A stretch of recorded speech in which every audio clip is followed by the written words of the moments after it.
coming out at me. I believe it is that special time every single Thursday where we join the most amazing community of entrepreneurs together for Live with Next Gen HQ. Hey y'all, it's Rachel. I think most of you know me.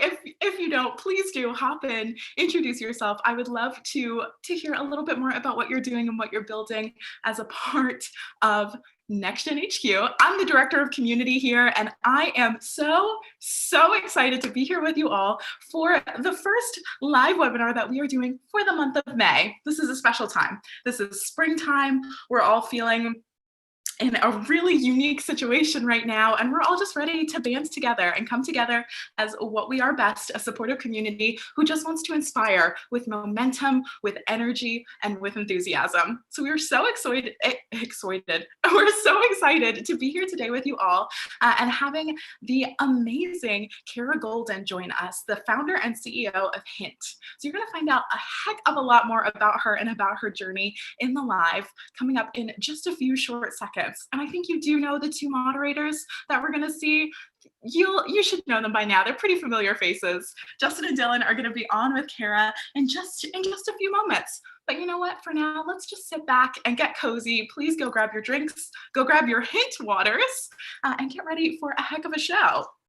While you're at it, just to let you know, we are making sure to be bringing you so much amazing content that is, again, just meant to inspire your momentum every single Thursday with webinars, with new roundups coming out every Monday, with our online Facebook group that many of you are probably already in. But, do you want to know where to go and find out more information about how to get involved as a Next Genner? nextgenhq.com/getmomentum. This is going to be your home base for everything there is to know about Next Gen, for all of the different resources and the different facets that we want to bring you to help encourage your journey. So please get over to that link. Please share it with a friend, with a fellow entrepreneur who needs a little bit of a supportive pat on the back, because we are here. And we are here with you today, as well as with Kara. So as I mentioned before, Kara is the founder and CEO of Hint Inc., a healthy lifestyle brand that produces award-winning unsweetened flavored water, among many, many other amazing things. Kara is an incredible entrepreneur who has such an amazing story, and she's received several accolades, including two standout ones that I'd just like to throw in here: Fortune's Most Powerful Woman Entrepreneur and InStyle's 2019 Badass 50. So we have a total badass entrepreneur joining us right now. She is working to inspire entrepreneurs around the world, and myself and Justin and Dylan, who are popping on soon, couldn't be more grateful to have her join us today. Boys, I'm calling out for you. Where are you at in the world? Let's let them pop on and join us soon while you all, again, just get cozy. And it seems like we have some movement here. Are we ready for this? What up? We need a theme Are we live? song. We're in. You are live. Have a great conversation, guys. Thanks, My Rachel. next Genners, love you all. Thank you, Rachel. Next Gen HQ. What up? We What's are happening? so stoked. Dylan and Justin here, bringing you the momentum on this beautiful Thursday afternoon. How are you feeling, Justin? Beautiful. I'm feeling unbelievable. There are so many Next Genners I know that are hopping in the chat.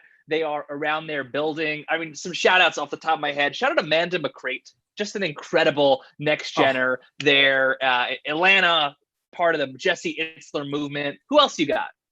I hear it's someone's special birthday in Catalonia, in Barcelona. Isaac Reguan, shout out, tuning in on your birthday. Happy birthday. Shout out Next Genner Daniel Fieberger, making the journey right now from Florida to New Jersey, fighting his way through. Shout out Evan Hockhauser, great guy as well, entrepreneur, venture capitalist. There's so many Next Genners out there absolutely building their dream. So we're lucky to have them. We're lucky to have them all here with us today. We have the most incredible guest of all time. Total beast. I'm pumped to have her here.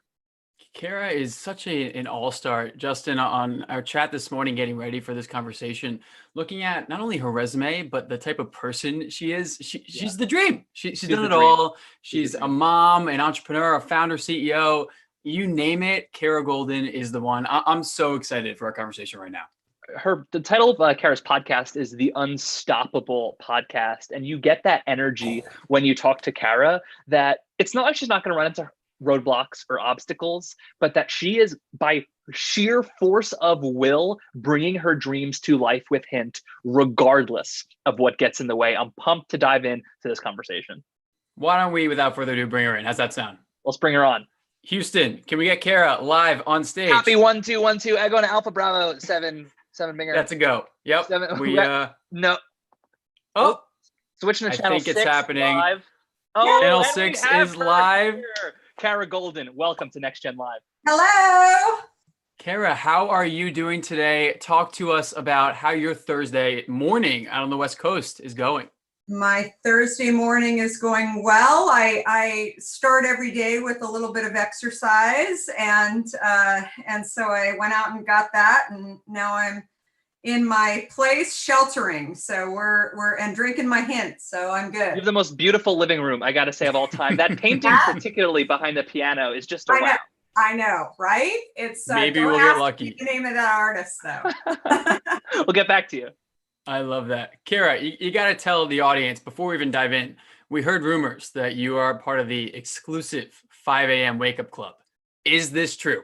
This is, I have to say, when the shelter in place was starting, I was sort of enjoying sleeping in until 7:30 or so, but I have 2 Labradors that were totally thrown by this whole thing. They typically come to the office with me, and so there's lots of changes that they've had to adjust to too, and then finally they really put down their paws on the whole idea of waking up a little bit later. And so so we're back to doing it. I live in Marin County, and I have the Marin Headlands behind me, and I think they hear all the squirrels outside and the birds chirping by then. So they're up and they want to go run around. So, and I do too. I mean, I think it's something that, I moved out of San Francisco a few years ago, mostly for the public school system, so that while I was starting a company, I could actually, instead of putting money into school, I could actually,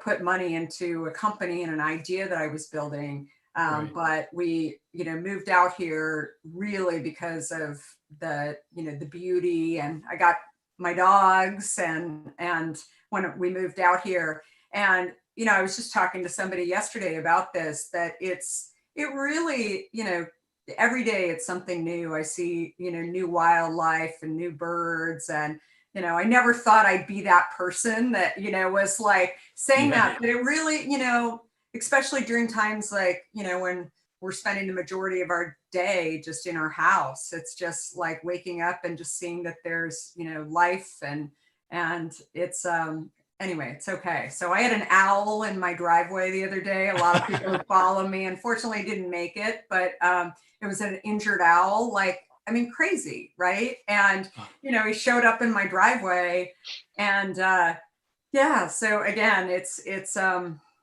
really, I love sort of being, surprised and thoughts of nature. Maybe in some way it helps you kind of think about how lucky we are too. Yeah, finding new things to appreciate in the entire landscape. Dylan and I were just talking this morning about our own morning routines, and we're also early risers. And I don't know if that's something you appreciate, and when you're in your normal routine, but all of a sudden transplanted to the rest of the world, you find these new patterns, these new habits, these the nature in your backyard, even, that you can really savor and appreciate more than ever before.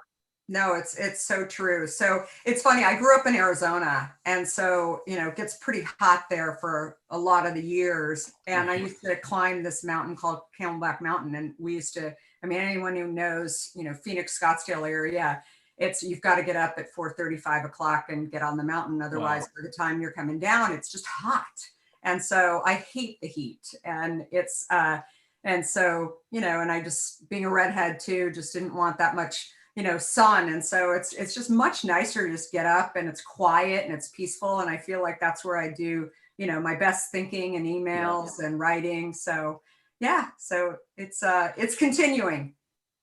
I love that. Well, Kara, at least you got the sunscreen covered should you need it. We'll get back to that in a little bit. Yeah. We are so excited to have you on today. Thank you again for making the time.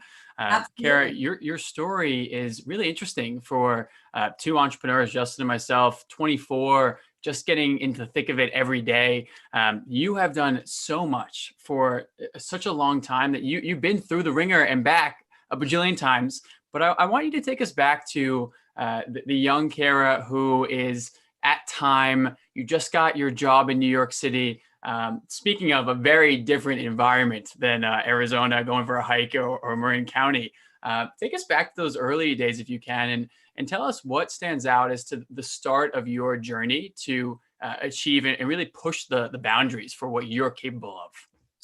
Yeah, I mean, I was telling you, I have my book coming out in October, and there's a chapter on this, and a lot of these things that I've experienced, I got a chance to really go back and kind of rethink a lot of those things. When I graduated, I was a minor in finance and I was a journalism major and then a minor in finance. And so I really wanted to work for Fortune magazine. I thought Fortune magazine just made finance simple enough that it was like not the Wall Street Journal. It was like simple stuff that anybody could, really understand finance. So I wanted to go and work for Fortune. And I would tell all my friends, I'm going to go to New York and work for Fortune. And they were like, how are you going to do that? And I'm like, I don't know.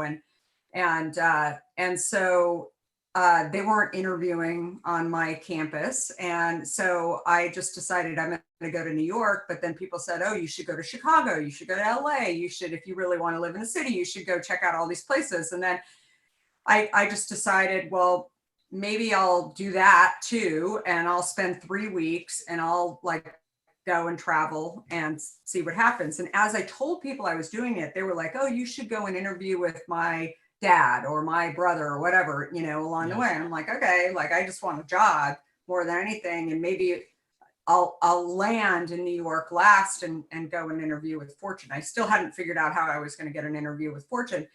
But I ended up getting I went to a travel agency back when they had travel agencies.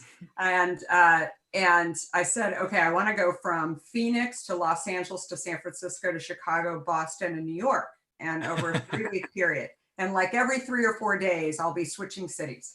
And the travel agent said, I'll call you and tell you what your ticket price is going to be. So she called me that afternoon and she said, your ticket will be $472. And I said, so which leg is that? And she said, no, for the whole thing. And I was convinced that she had made a mistake. And she, told me exactly, what, she hadn't made a mistake. So I gave her my visa and I said, okay, I'm going. And I still hadn't had all these interviews set up. But anyway, as I went, I told everybody the story. And, I was interviewing in LA and then they said, where are you going next? And I said, oh, I'm going to San Francisco. And they're like, that's so cool that you're just figuring this out where you're going to go. And, you should meet my friend here. So I ended up having over 90 job interviews over that 3-week period. And everything from, interviewing at Bain to a vacuum cleaner company in Chicago. I was just doing it more to get really good at interviewing. And then I thought, I don't know, I want to meet people in Chicago. So it'd be really interesting to just go and do it. And then ultimately, when I got to New York, I figured out, I'd written to the editor of Fortune and I said, I really want to work for you. And he sent me this Dear John letter, hey, if you're ever in the area, you should let me know. So I showed up at the Time Inc. building, and which owned Fortune at the time.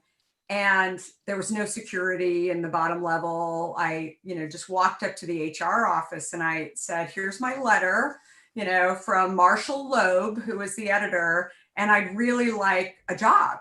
And so I'd like to meet with him.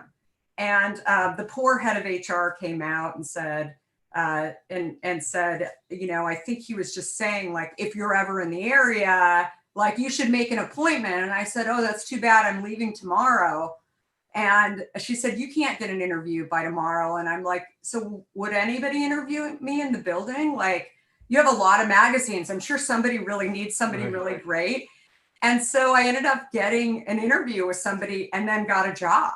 And it wasn't at Fortune, it was at Time. Amazing.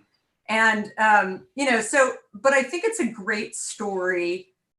It's my story, but it's a great story for people. When I hear that people say, oh, it's a bad economy, it's like, there's no jobs out there, I don't know how to do it. Like it's a story, which is a lot of what this book is about, being undaunted. It's just like, I had no idea. I sort of had a goal, but along the way, it was just really fun. And I learned how to trust myself. Like I had never been on a subway before. I didn't really I would ask people for, hey, where am I going? I just never really done it. And so I just learned so much about myself on that journey. And some of it wasn't that fun. Some of it was kind of scary too, but Right. it was, at the end, I mean, I had over 90 job interviews. I had over 60 offers from jobs. Wow. Yeah. Or on jobs. And so That's awesome. and I mean, it was crazy. And my friends were like, wait, what? I cannot believe. And I was like, yeah. And it was really interesting and really fun along the way. And so anyway, so that was my, story. I worked there for a couple of years in circulation. I didn't even know what circulation was when I got the job. I, didn't own that then, but after, I left, I sort of said, I knew what circulation was when I left, but it was a lot of those blow-in insert cards that are really annoying that fall out of the magazines. That was the business that I was working on. But I was really learning a ton about customers and subscriptions and lots of, the stuff today that is really important. Like what is it, 1995 or 1999? And how, do you have subscribers falling off? Do you all of the stuff that we're talking about today in e-commerce? I ended up getting a phone call from CNN. They were launching, part of my circulation business was the airport circulation. So when you go in airports and you see these monitors that you watch CNN, that was my business that I helped write the business plan for that. And then ended up going into sales for CNN for a little bit.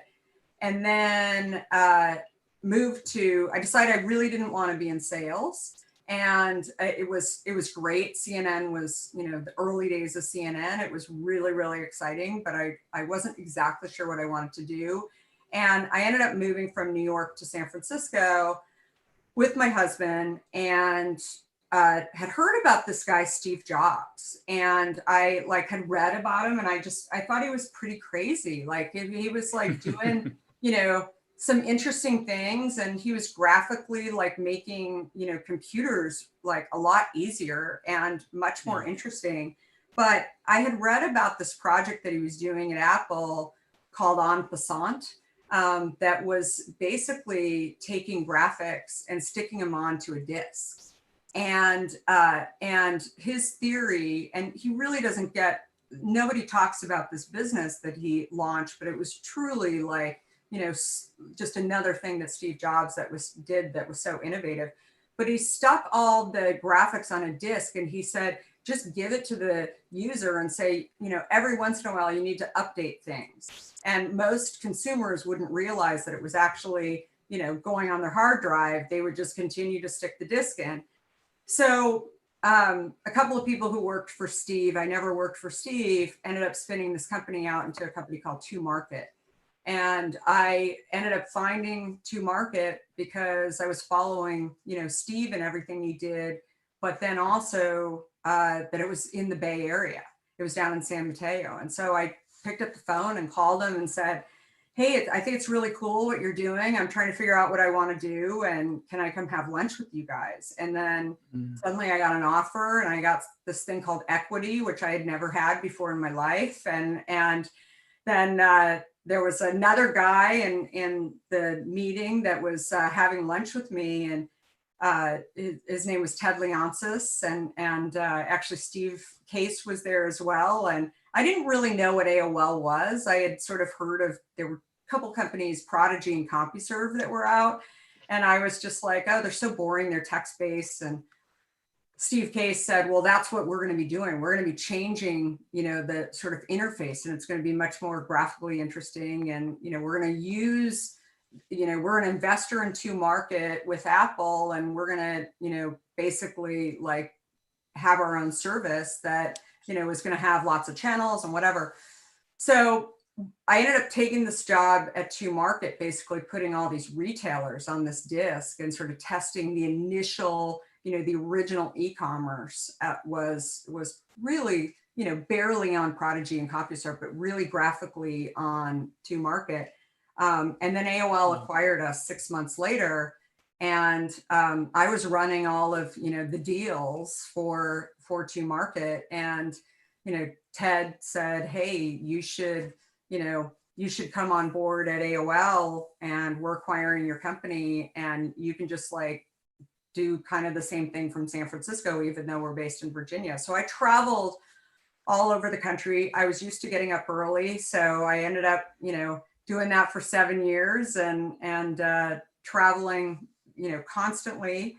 And after, basically running the e-commerce for them, it was $1 billion in revenue when I left. Wow. And I sort of joked, like, when the company is $1 billion in revenue, I'll leave. And then people were like, oh, when are you going to leave? And I'm like, do you want me to leave? Or, what is it? And my husband was at Netscape, actually another, early company, in, just outside of San Francisco. So I was really like trying to figure out what I wanted to do. And I just thought, I'm going to, not do this anymore, and instead take a couple of years off and really think about it. I had started my family, was living in San Francisco. And that's when, I really had the idea for Hint. And, I didn't have any food and beverage experience. I, had come up with the idea when I was, sheltering in place in my own way and, raising these young kids and recognizing that I wasn't as healthy as I wanted to be. And, I really, the backstory on that was that I was just drinking a ton of diet soda, and I never sat and thought that diet soda was actually bad for me, and started to think, today it seems obvious, right? Most people know like these diet sweeteners are not so great for them, or sugar is, not so great for them. But, I had been tricked by the word diet, and I had really thought like diet and low fat and, even vitamin water, like that has like some sort of, healthy perception versus healthy reality to it. And, I had been sitting in this space for a couple of years and really trying to find, the hardest thing for me around e-commerce was that, we were the builders, and I never had called myself like a builder. While I knew I loved doing what I was doing, and there were lots of crazy AOL stories and, along the way. And I think I was probably, employee probably a little less than 100 employees at the time. And we had grown it into thousands and thousands of people, and, really great people there. But I felt like all of the job interviews that I was going on, they wanted me to replicate what I had done at AOL. And I sort of thought, like, why would I create a competitor to something that I had built? Like, I don't know, like, I think that's fine for some people, but I wanted, what I had built, and with this great team that was still working there, to be able to just carry on, right? I don't know if you guys have ever felt that way too. Like, if you ever feel like it's time for you to leave a job, like, you don't necessarily want to like go out and compete with them. Do you know what I mean? Like, it's just you wanted a new challenge. You wanted to build from the ground up. You enjoyed coming into something and creating from the beginning. No, totally. And so I think like that was another piece for me, that, everybody was reaching out to me to sort of, build this next e-commerce thing. And I think like the second thing that I thought too was that I had done some other things. I was kind of, pigeonholed, not that that was a bad thing, but as this e-commerce expert. And I thought, is that who I am? I mean, is that all I am? Like, that's fine, but I actually think I'm capable of a lot more stuff. Like, I'm a thinker, I'm a, I'm a, developer, I'm a disruptor, whatever.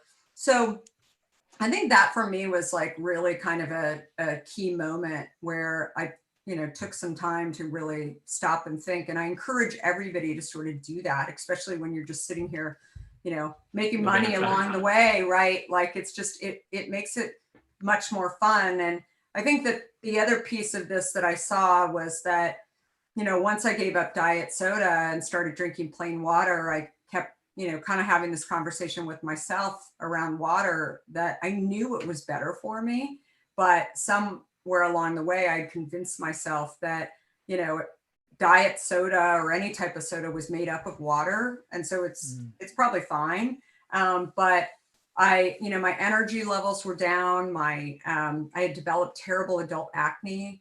I had, gained a bunch of weight. And once I switched from diet soda to plain water, first 2 weeks, I lost 24 pounds. In 6 months, I lost 55 pounds. And I've never been a big person. So it was just it was crazy. And I thought, like, why don't people, wake up and just recognize like what they're putting into their body and how much better they feel when, they're like not putting junk into their system. And I thought, gosh, this has been such a, epiphany for me. If I could actually help other people, and really educate other people. I was walking into my local Whole Foods and also talking to, the guy stocking the shelves about, what I had discovered. And, he was like, oh, have you ever worked at a food company? And, you seem like you know a lot about this. I'm like, no, I'm an e-commerce person. Yeah. I know nothing about this stuff, but, so anyway, that was really, kind of the passion and really the thinking behind it. And I didn't even, when I decided to launch our first bottle in San Francisco at Whole Foods, I didn't even think that this was an e-commerce company. Like, people were like, they'd hear I was doing this and they'd say, yeah, but, the cases are heavy. You're never going to be able to sell cases online. And I was like, no, I'm not trying to sell things online. I'm actually talking about doing something totally different that actually helps a lot of people. And, not only people drink water just that tastes better by adding fruit to it, but also, people who are trying to deal with type 2 diabetes or cancer patients that need to drink more water, lots of people out there. And I mean, I was way ahead of, what most people were thinking 15 years ago. But then, fast forward after working in a lot of stores for years and, or working with a lot of stores and getting Hint in there, we ended up getting into Amazon. I, got a phone.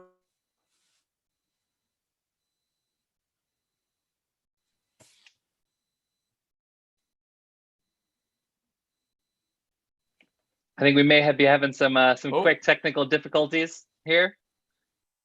Kara, I think we may be having a little bit trouble hearing you. Can you guys hear me okay? We got you back. Perfect. You're back. Awesome. You got a call from someone at Amazon, and then the suspense has been building. From Amazon, who used to work with me at Time and that circulation role, and he reached out to me because we had been in Starbucks with one of our flavors, and he was, somebody had told him, do you remember that woman Kara that worked with us at Time? She started this company. And he said, that's crazy. And so he got my, info and reached out and said, hey, I work for Bezos and I've been tasked with starting this grocery business on Amazon. And, and so we had actually been kicked out of Starbucks. We had been in Starbucks for 1.5 years. And Howard Schultz decided that he didn't, he didn't want to compete with us. That's a whole other story. And so we had all this BlackBerry Hint in the warehouse, and so Steve ended up buying the product and putting it on Amazon. I mean, I truly was like desperate and to get rid of the product. So I was like, yeah, and it's great, you're gonna buy it. And so they started selling it on Amazon, and it quickly became the #1 product in grocery. And that's when I really started thinking, gosh, this actually could sell online. And they wouldn't give us any of the data around our customer, but they were sharing information with us, including that a lot of the customers that were buying our product were also buying things like type 2 diabetes monitors and Kind bars, and so they definitely had health kind of in their mindset. And so so I wanted to really have more of a relationship with the customer, and I wanted to get more SKUs. And so I thought the only way I'm going to do that is to launch our own drinkhint.com. And so, I mean, literally over a weekend, my husband and I just like put up the most embarrassing bare bones website. And, that was frightening. You haven't seen our first website. Don't worry. Yeah, you haven't. But I always tell people that, one thing that I learned, from, again, so many, journeys along the way is that, just get something up that is decent. And then the customer is going to tell you whether or not this is going to work. Right. And you're always going to have changes. And so, I really went with that theory. I was shocked that it actually stayed up for 3 years because we just got so busy. And so, pre-COVID, that business was 40% of our overall business. Wow. Now it's, it's probably by June 1, it'll probably be 55-60% of our overall business. Wow. So it's, it's a major piece of our business. And our promise to the customer has always been, because a lot of people have asked, why are you guys on Amazon? Why are, but you're still selling on drinkhint.com. You still sell in all these stores throughout the US.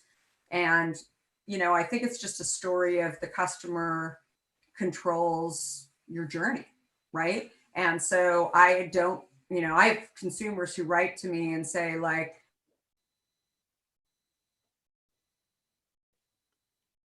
I think we may have lost you quickly there, Kara. The audio is out, Kara. We see you. As you're getting back here, that was a great lesson there, that the customer is going to tell you have a plan, you move forward, and then the customer will inform the angle you go. Just ship, just move. Totally. That goes right into our favorite, something Justin and I say all the time with our team: movement inspires momentum. Yeah. And I have to give the quote to Chris Hemsworth, who in one of his fitness videos, big shout out, not to my friend, but to the Chris Hemsworth, movement inspires momentum, where you got to just do one. Get going. Bingo. Exactly. And I think, Kara, that's what you're talking about here, right? That's what it boils down to for getting a site up. Who cares if it's not the perfect branding? You'll work on that after you have a better product because it wasn't perfect. Yeah, absolutely. And I think, what we've seen through, COVID as well is that, we really have 3 channels of distribution, sales that are really, really important. We've been really focused on making sure that not one of them kind of overtakes our business. And so, it's the direct to consumer, it's the retail, and then we call it corporate food service. So, another piece of our history is that we kind of grew up in Google and Facebook and some of the other big tech companies in Silicon Valley that I was actually talking to about a job. And, finally, this guy, Omid Kordestani, who was at Google, and I knew him, was trying to hire me into Google. And I was like, Omid, I've known you for a while. You work with my husband at Netscape. And, I'm really interested in talking to you guys. I think Google's pretty cool, but I have this crazy idea for this beverage company that, I want to kind of get it out of my system. We're getting a little bit of traction at Whole Foods. And so he introduced me to the chef, Charlie, it was their first kind of, micro kitchen concept, but also he was like making food there and they didn't have any drinks. And so Omid said, you should just like talk to him about this drink and, come back to me. Like if Hint ever, fails or whatever, like we'll talk to you about a job at Google. But, I think it's great that you're, so excited about this and you're going to help people enjoy water. And so, but anyway, so the corporate food service business has been significant for us, just and starting with Google.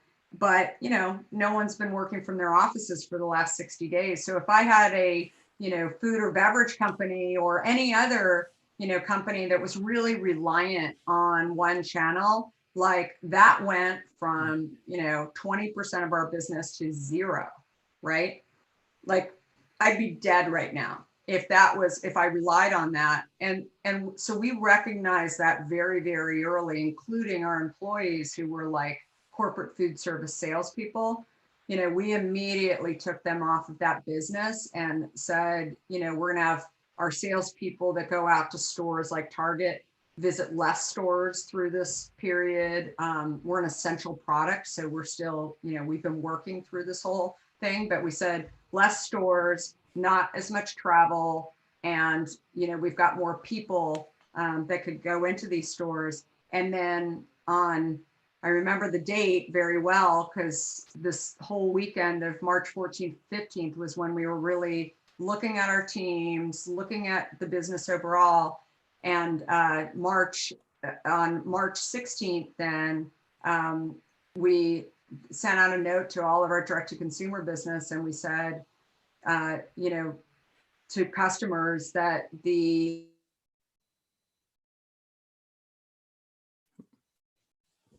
Kara, we lost you. We lost you right there on what we were going to tell the. These are the most suspenseful audio breaks. It's crazy.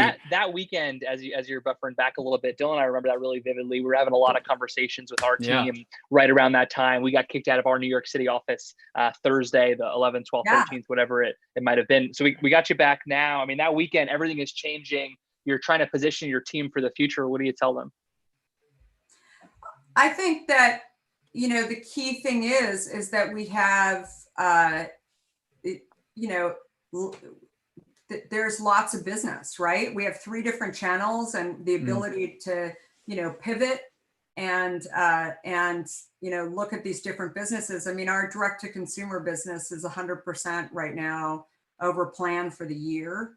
Which is, nice. And, we believe that food service will come back. I mean, a lot of these companies that have Hint are, probably going to have their employees coming back in shifts.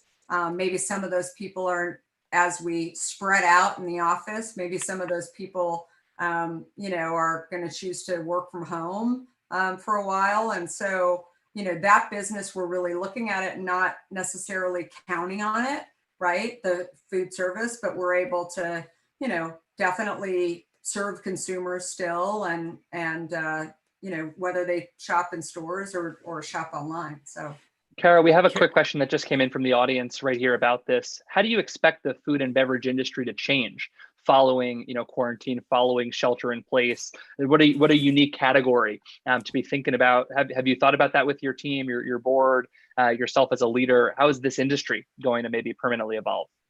So I think that the key thing is, again, looking at sort of sales distribution channels, that's one side of this. I mean, I think and it's even, when you look at most food and beverage companies today are relying on Amazon to be their, direct business. And so we had the ability on March 16th to go out and email all of our customers and say, we're here. We have plenty of stock. Don't worry about it, and that was huge. I mean, the number of consumers that, we had, over 80% open rates on that email, like making consumers feel fine. I mean, the number of people that bought off of that email because they were like, yeah, that's right. Why am I killing myself going into a store? I can just go online and buy it. So that was my mom included. Yeah. So there's that side of the business. I think, the key thing that I see with food and beverage companies today, and, we're all seeing it on CNN and all the rest of the news channels as well, is that a lot of manufacturers have not invested in, their supply chain and ultimately, exactly what happens in the actual process of creating it. So, we're hearing a ton about, the meat companies right now. And, right. and, there's lots of people that are sick with, I think Tyson's, it said 65% have actually tested positive for coronavirus. I mean, truly, we don't really know what that means because you cook these meats and, so it's probably going to be fine. But I think that the bigger issue is that there's people along the way. So we actually have 8 different plants that we bottle in across the country, as local as possible to our distribution points. At times we've said, are we being a little too anal about the fact that we don't have any people when we ultimately fill the bottle of Hint? So we don't use any preservatives in our product. So there's, it's in a clean room. It's always been when you walk into our bottling plants, you look like you're in a hazmat suit. I mean, that's always been the case. We've lost you. Audio again, Kara. Oh, no worries. That's investing in a supply chain makes a lot of sense. I think there's going to be a lot of continued changes for the industry. I have another question that's coming in now. Dylan, if you want to take this as well. I do. Sorry to our audience. I got to ask something, Kara, because in your story, it's one of the just as it happened kind of moments as you described it. But there's such a common thread as I'm listening to you tell this. You were fearless. Right? These are not things to be taken for granted. You had this idea to create this healthy fruit infused water. And then you said, I'm going to make it a business. I think most people would put it in their glass, right? And have fruit infused water at home. You wanted to have 90 job interviews. You said, okay, I'm going to go and figure it out. You wanted to go into the time office, demand an interview, and you made it happen, right? As entrepreneurs, Justin and I talk about this all the time. You have to take that chance. You have to take that risk, right? We tell our team to be bold, right? To not be afraid of failure. But looking back here, where does this come from, right? How can you, if you're speaking to thousands in the next generation, how do you instill this fear or lack of fear of failure and this willingness to say, I might fail, but it's okay because I'm going to chase something large enough that it's worthy? Yeah, I mean, I don't, it's looking at yourself, it's hard to sort of define where you get it from, but I think that I think always look like, what if you didn't know the word fear, and I constantly challenge myself, to do that. And I think athletes are trained to kind of think that way. I mean, I grew up, I was a competitive gymnast. And so, when I would do the vault, I'd be afraid to sort of do things. And then suddenly I'd say like, nope, I'm going to go try. And I think it's the exact same thing for entrepreneurs. I think it's also, early on you realize, if you've ever been in sports, that you need teammates, right? And it's okay to have people that are better than you and that, that sort of can teach you potentially. And so I think like that's the other piece that I always encourage our team to do, even our, managers in particular, when they're hiring people. I'm like, do they know something that you don't? Because I also think that if you're a manager and you're growing and, you're getting to a point where whatever, you finally get to the VP level or you're a founder or whatever, you want people not just to do tasks, but you want people that you're going to learn from. And if you don't hire those people, I guarantee you that you will become annoyed, you will become bored, right? You want people that just like energize you in your life. And so I think that that's, sort of another piece of kind of breaking down this fear of failure thing, is like constantly surround yourself with people that you're learning from. And, you'll teach people as well, but you have to, and that can come at all levels, right? I mean, that could be if you, are whatever, 40 years old and you don't know how to do, Instagram or whatever, like go hire somebody who, TikTok.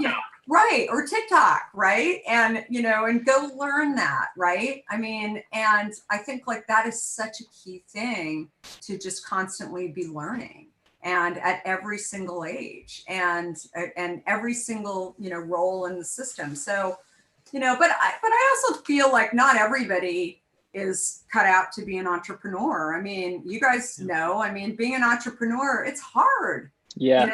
It's like thankless sometimes. It's like, you make no money in the beginning. I mean, it's really like, I always say to people who come to me and say, oh, I want to go be an entrepreneur just like you. I'm like, why? Like, truly. True. Like, but when I look at the best entrepreneurs, and if they're thinking about it as, they want to solve a problem, I think that is so key. That is really the core of it. I would. Mm-hmm. Kara, we just had you cut out a little bit there, but solving a customer problem, I think, is a great capstone to that idea of what makes a great entrepreneur. They're driven through the obstacles because there are going to be obstacles. Every next gen watching knows that's what we're about. We understand how daunting and risky and challenging and complicated entrepreneurship can be. But if you're driven enough with a purpose, with a mission, with a team, that's what makes you unstoppable, to use that term from your podcast. It's that internal drive to come to life. Kara, in your world now, how do you view that word unstoppable? Why did you choose that for the podcast? And then if you can give us a little bit of a teaser, word has it that a book is possibly, coming soon, coming down the pipeline. Heard rumblings. October. Tell us a little bit about what you're thinking to communicate there. So Unstoppable, you can find it on iTunes. It's Unstoppable with Kara Goldin, and I interview other great disruptors, entrepreneurs that are just doing cool stuff. So, they're unstoppable in my mind. They just go out and do it. There's plenty of stories there, and definitely subscribe. It comes out, actually, we were doing one a week on Wednesdays. Now it's 2 a week. I think it's Tuesdays and Thursdays that we're ramp coming up. Yeah, so we're ramping it because there's so many great people out there and great stories. And then my book is coming out in October. It's going to be pre-sale in July. It's called Undaunted. And, much of kind of what we've talked about, here, as well as just. Kara, we lost you there, but Undaunted. We're going to make sure to drop the podcast link in the comments so anybody listening can go check it out and catch up with Kara. And when the book is out, that you'll be hearing from us about how to next gen book club copy. Action. Oh, yeah. Dylan's going to be leading us. Oprah's favorite things. We're making the push as well. Dylan. So, Kara, something that we always love to ask our guests here at Next Gen Live is, you do a lot of mentoring, you do a lot of speaking, working with a lot of young entrepreneurs, young leaders. What is something that energizes you about the next generation of leaders? You're doing mentoring, doing consulting. What is exciting and energizing to you about the leaders now coming up the pipeline? I think it's just trying, right? Like, I think they have this word try. And, I look at some of this, this time now too, that it's just, nobody really knows what's going to happen. Right. And I think, so if you're this next generation jumps in and just says, whatever, this is the new way of doing business. And, and you go out and try, you never know. I think people are open to, lots of different things. That the business model is not baked, I think in many leaders' minds. And I think that's just super, super key. If you can figure out, how to start a business that is really solving problems in today's day and age, in any industry, I think that's so, go try it. And try and do it the cheapest way possible. Don't wait for, that great website,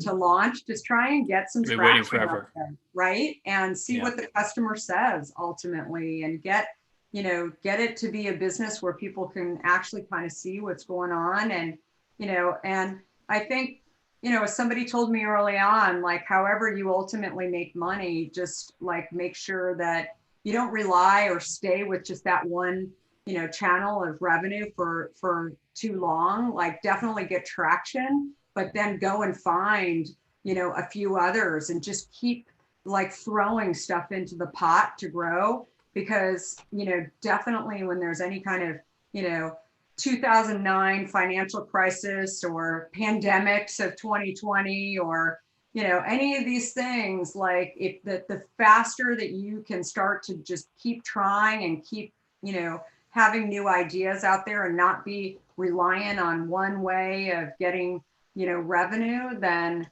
the better off you're going to be.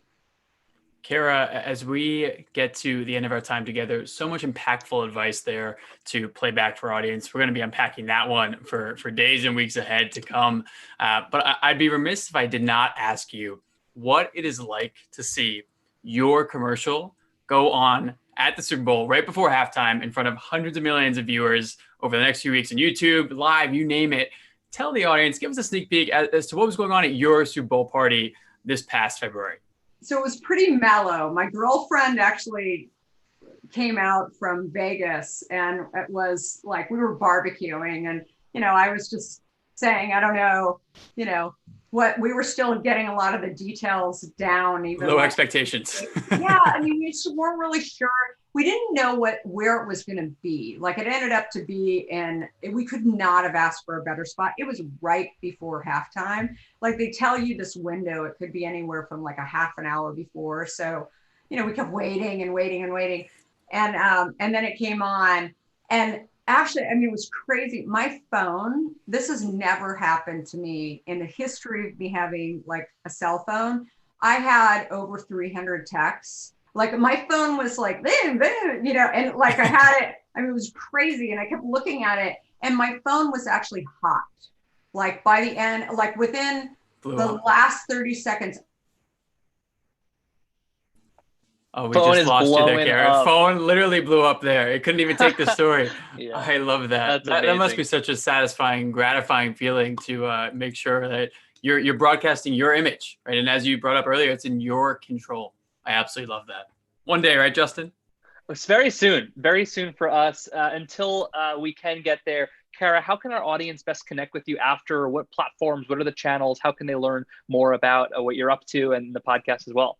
Yeah, so Kara Goldin, it's KaraGoldin on pretty much every platform. I would say Twitter is probably my favorite, but it's LinkedIn as well, and Facebook and Instagram, and my TikTok isn't quite there yet. Although it's stay off TikTok. Yeah, I actually my 15-year-old son, I sometimes do cameos, so he loves it when I pop in there, and I haven't done one in a while, but his friends think it's funnier than he does. So, but yeah, so those are my main channels. Perfect. Kara, we look forward to our community getting to connect with you further. We look forward to checking out the podcast twice a week now and being here when the book launches in October as well. Thank you so much for spending the time with Next Gen on Next Gen Live and with our entrepreneurs today. We really appreciate it.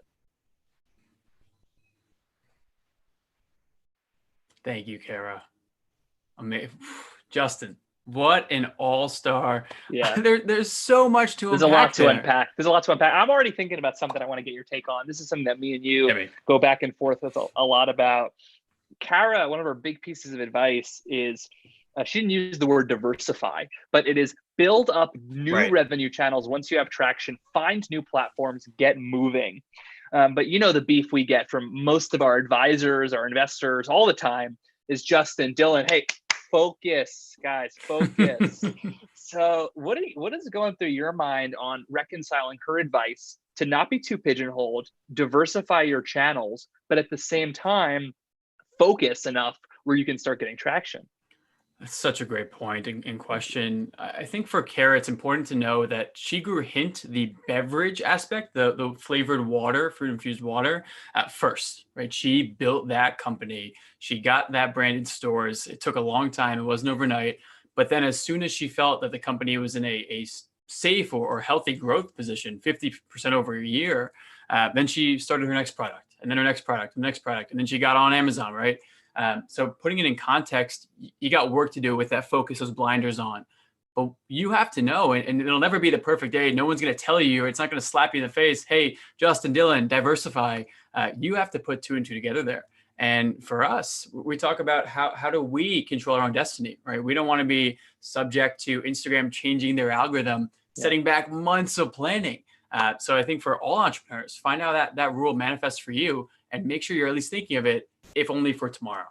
It's a tricky balance. It's a really tricky balance, and you don't want to move too early where then you sacrifice getting traction. I think the way you put it into a framework is you can she nailed the core product. She nailed the core product, and then she found these different distribution angles. If you can nail your core consumer experience, your core value as a brand, that will then enable you to move into those different areas. 100%. And I think going back to that core product inception, Justin, something that's so true with Kara's story throughout, she was simply solving problems. And a lot of them were her own problems, right? She alluded to it at the beginning that she was finding trouble with sunscreen and climbing early these mountains in Arizona. So she went out and built a organic, all natural sunscreen company. She wanted a healthier water beverage that maybe had a little bit more than just the plain water. So she built that company. Justin, this is something that we are so ingrained with, because when we started Next Gen HQ, we wanted this ourselves, right? 100%. How do you view that aspect, solving your own problems versus external? What's going through your mind? 100%. I think Kara's story is so interesting. She did it with this, fruit flavored water. We didn't even talk about her sunscreen company. She started a full sunscreen company. Too much to get to. It's crazy. It's like too much that she's being unstoppable for. It's really interesting. There's maybe like MBA advice that you would get in business school. Find the most experienced leaders and then start the company in that industry. Kara had absolutely no experience in the 2 and many other areas that she has built $100 million brands for. So the silver lining, I think, could be, if you're solving your own problem, that will trump everything else. If you can focus on nailing the problem and not nailing, I really know this industry, that could potentially be the silver bullet if you're solving that problem for yourself. But she's so authentic about why she had the problem, sharing her own struggles and journey. It was very clear this is not a small problem she was facing. It was really affecting her life, going out of her way to solve it. And that's what keeps you in the game, right? How many times do we hear from an entrepreneur, whether young or old, I don't think it matters, about, oh, you're an entrepreneur, you're trying to chase the money, or you're trying to become wealthy. Sure, maybe that's part of the game, but if that's your sole motivator, you're going to be out of it before you can even realize what happened. 100%. Right? I You love gotta what have Kara that was passion. talking about. She said, people say I want to start it for money. We know very well, you do not make any money. Good luck. Especially at the beginning. Oh my God. Living with mom and dad. You start a business, your money you're draining, you're straight losing. Next Gen Summit 1, we lost all of our money. There's no get rich quick. Kara clearly has this long game mentality, which obviously is something we hold to. And when you are tackling something that you're so passionate about, it allows you to push through those lows. So if we didn't care about this thing at Next Gen HQ, we didn't care about meeting and serving entrepreneurs, when we lost all of our money, that would have been quite the wake-up call that, hey guys, you stink at this, get out of here, right? Go find corporate jobs. But we cared. We had more driving us than just making a living. And I think Kara embodies that so well. And is honestly a force for us to realize and always put at the forefront why we're here, right? Never forget why we're here. That's like a core value of ours, a core value of our companies. And we try to live that every day. And something Kara said also, never stop learning, a core value of ours as well. She must have read the website. Learner. She's a beast learner. She probably did read the website, read the website, got the values. She's a very smart woman. Beast learner. And that is, so inspiring. And it made a lot of sense to me. When you're bringing on new team members, you do not want to just find someone who's going to do a lot of stuff. You want to find someone who's maybe going to do the stuff and then brings a world of ideas and experiences to then take that stuff to the next level. 100%. And she touched upon this in that same thought. You want to hire people who are smarter than you are. And that's a little intimidating, especially when it comes to when you're an early team member or you're a founder and you're telling me I want to hire somebody who's better than me potentially at this job. I don't want to be out of a job, but you have to be so secure with yourself to know that there are larger problems that require your experience and your attention. And let's get a new team member in here to tackle this in a better way than I could have imagined. A lot of it comes back to, Justin, that hotshot rule we talked about with Kat Cole. 100%.